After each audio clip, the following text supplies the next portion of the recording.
Good morning সবাইকে। আজকে শুক্রবার, ফ্রাইডে। আজকে মার্কেটের নিফটির লেভেলগুলো আমি যে ঠিক করেছি সেটা একটু আলোচনা করি।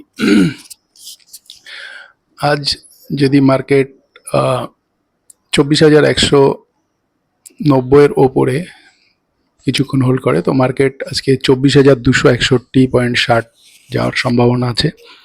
এখান থেকে মার্কেট কি করে এইটাই দেখার। মার্কেট এখান থেকে রিজেক্ট হতে পারে।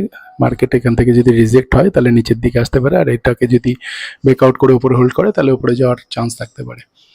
তো আজকের লেভেল এই আছে 24,190, 24,175, 24,061, 24,056 আর 24,261.60। মার্কেট গ্যাপ আপ ওপেন হয়ে এখানে রিজেক্ট হতে পারে। মার্কেট একটু নিচে থেকে এসে ওপরে মার্কেট এরকম করতে পারে। মার্কেট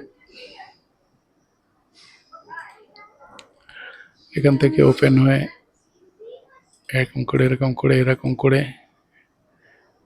এরকম রিজেক্ট হতে পারে।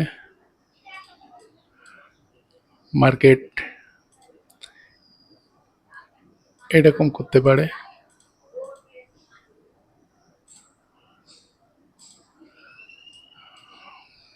মার্কেট এরকম করে এরকম করে এরকম হতে পারে। মার্কেট এরকম প্যাটার্ন কিছু করতে পারে। তবে আজকে মার্কেট এখানে 24,261-তে রিজেক্ট করলে নিচের দিকে আসবে। আর যদি মার্কেট এখান থেকে গ্যাপ আপ ওপেন হয়ে কিংবা এর ওপরে গ্যাপ আপ ওপেন হয়ে এরকম যাওয়া শুরু করে তখন মার্কেট উপরে যাওয়ার সম্ভাবনা থাকতে পারে। এবং তারপরের লেভেল হচ্ছে 24,337.50।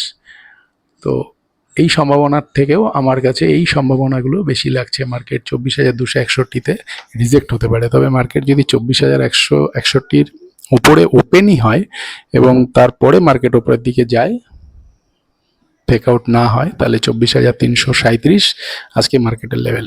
নিফটি দেখা যাক আজকে সপ্তাহ শেষ কি করে।